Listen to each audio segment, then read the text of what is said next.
High vibrations. It's Frano here. Oh, alright. I normally do some litter runs. I might have to do another litter run at some point. Walking around with a black bag. Because it seems to me people are littering in the natural zone here. Alright. I'm going to talk a bit about technology. And we're going to talk about technology, science fiction and fiction. Alright, so I'm going to find a good spot. I might just keep walking, but yeah, basically technology is a very crazy thing these days. I've read a few articles and heard quite a lot. Oh look, rabbits. And heard quite a lot about microchip technologies and stuff. And people are already getting implants put in, small implants. It's not really a secret anymore. Like, people are doing these things so they can not carry a credit card and use the implant within their body to pay for things and stuff. So it's pretty cool if it stays as innocent as that. I always wonder if they put an implant inside the body that, like a wireless technology, like a router, some kind of radiation could probably affect that. Maybe some kind of signal, and perhaps like triggering could be used on individuals that have these technologies, but I don't know, because I don't really understand them. I'm just theorizing. This is quite a good spot.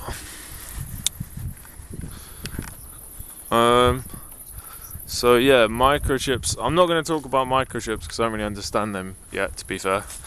I think ultimately human beings are going to be fine, because we are those that have woken up. I don't even think microchips can really hinder someone's life if you've woken up, because being awake and working with God and Spirit, it puts you above all this. It gives you guidance to kind of have a way of not letting anything affect you, not letting the evil technologies affect you, I believe, to some extent, definitely to some extent, if not full extent. So, it's more rabbits.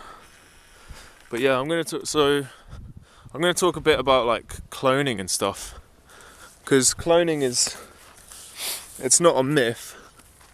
It's definitely not a myth. Like, they've been messing around with cloning for a long time.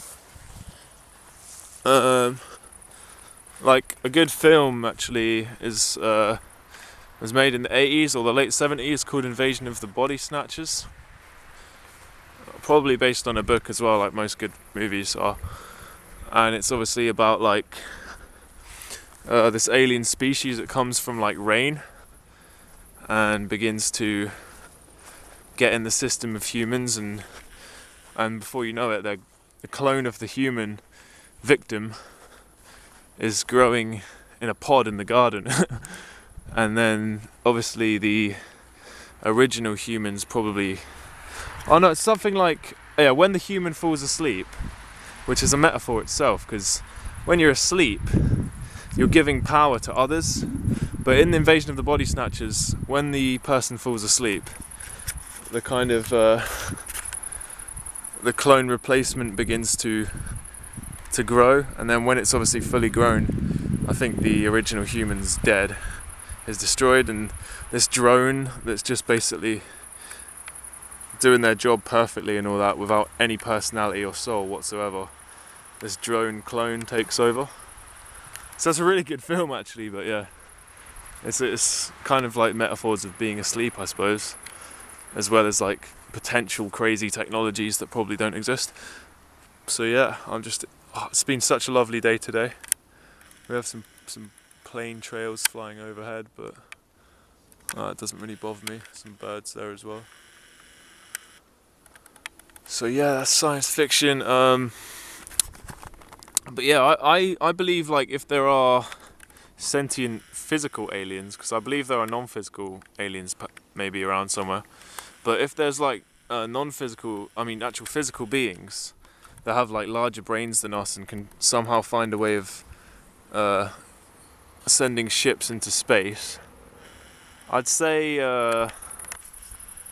they wouldn't actually travel in space, because perhaps their vessel wouldn't be able to. I mean, because if you think about a pilot of a ship these days, we need to wear like a G suit, because otherwise the force of turning would be too much when you're going at high speed. So if you imagine that like times 1,000 or whatever it would take to get far from solar system to solar system within like a lifetime, unless you worked a way of doing it through black holes and shit, which could quite possibly be a way. You know, there could be a species that could generate a black hole and find ways of almost like teleporting through the universe and shit. That could be possible, but mainly I think they'd send robotoid clones. They'd send like human-looking clones that obviously don't have souls, and then if you imagine like an advanced virtual reality thing, like they'd be lying, the alien himself or herself or whatever sex they have could be lying in like some isolation chamber, for example, something similar to a isolation tank, and they could be wired in or somehow connected to this robotoid vessel, and then they could send these vessels to Earth to basically come down and either try and accumulate human energy, chi energy, or they could like, you know, they could just spy on us basically to learn more about us and focus on like target individuals. Oh yeah, this takes me on to like Saturn symbolism, because if you research David Icke and what he says about Saturn, he basically says that Saturn and the moon kind of are aligned into a matrix, which is like it's been a big hex on the programming. So Astro talks about how the matrix has been kind of like reprogrammed into such a way that we're all limited now as beings. We're not as like super conscious and super powerful as we used to be. So, but David Icke actually believes it's being limited by a signal being sent to do with something he calls the Saturn Moon matrix. But it's interesting if you look at a lot of companies these days, like cell phones, mobile phones we call them, devices. They all kind of have this Saturn ring symbolism, and a lot of cars do too. Which cars is interesting because a car is like a vessel for a human, whereas a body is actually a vessel for a soul. So it's all kind of like, it works on many levels. But yeah, they've all got this Saturn symbolism, and I can't help but think that satellites, everything, mobile phones are relatively new technology, but satellites aren't. But I can't help but think that there could be like another species or some kind of physical or non-physical being that are actually tracking and researching about humans through satellites, like whether it be picking up on telephone calls and like basically everything. But basically like the NSA can monitor like all Americans' data unless you've put up barriers, basically, which is another metaphor, because we have to put up spiritual barriers to protect ourselves from agents and vampires. But we need to put up, if we're using technology regularly, we need to like consider how people can manipulate and just be able to read all of your personal information. But obviously the number one measure for dealing with that is watch what you post online. And if you're using social networks like Facebook, then don't be silly, because it's connected directly up to the mainframe, the CIA and the NSA.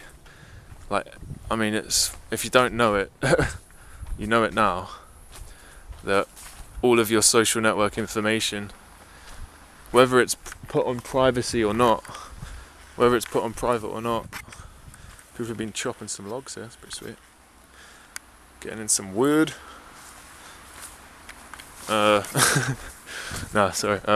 But yeah, whether you kind of care or not, it's the thing is, people don't seem to care a lot about people reading their general day-to-day things. But I mean, what does that say about an individual if you value or you devalue your life to such a degree where you don't actually care that people can know what you're planning, where you're meeting your friends? And I mean, does it not mean anything to you that people could choose to just know everything you're doing? I mean, and start to try and intervene in your life if they so chose to. Because for me, that bothers me.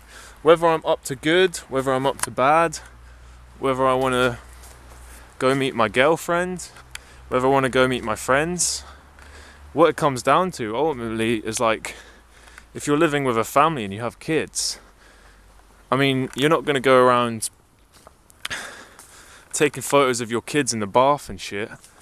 You're not going to go around, like, putting them all over the street. So there's no difference between like me putting a photo on Facebook. They call it a wall as well. It's a freaking wall. It's the same as a wall outside. The only difference is no one's printed out the photo into the physical, it's just digital. So you're not going to go and put all your photos on Facebook, start putting them around the town, you know? But it's not even like that, because these people, you're not even doing it in your own local town. Even if all your friends are from the same town as you on Facebook, privacy doesn't mean shit. It's all going to the mainframe. It's all going there. Everything you put digitally, it's going to this digital. Potentially, they might not watch everyone, they might not care about everyone, but I guarantee you they've got the capability. There's a dog barking, it's pissed off. They have the capability of, doing what they want with all this shit. So just don't use it. Don't feed them. Don't give them all this information. Because you don't know them, they don't know you. Why should they know you? You don't know them. Simple. You get to know someone in the real world by having conversations with them, by sharing conversations with someone, physically, or the closest thing we have is Skype, things like video messenger, which is why I'm moving off Facebook, I'm going to be a bit more of a Skype person, because it's much of a muchness, social network. They're all digital, therefore, yeah, they're not real. They'll never be real. Virtual technology, artificial intelligence, it's never going to be real. It's never going to replace this grass. Look at this. I can touch this. This is real. Okay. You can never get a simulation that's going to be better than God's work or Spirit's work, the Creator's work. You could even argue it's our work before we got a hex put on us. This could all have been made with the mind and the spirit. All of this could have been made. Over the years now, we don't have the technology to make this with our minds anymore, perhaps. So we just carve away footpaths with tools and metal. We go back. It's like going back to a caveman. It's the same thing. Going back to using any tools that aren't connected with the power of our minds is like going back to being a caveman again. You know what I mean? The stuff we have now, it's caveman shit compared to the power that we probably once had. So believe that.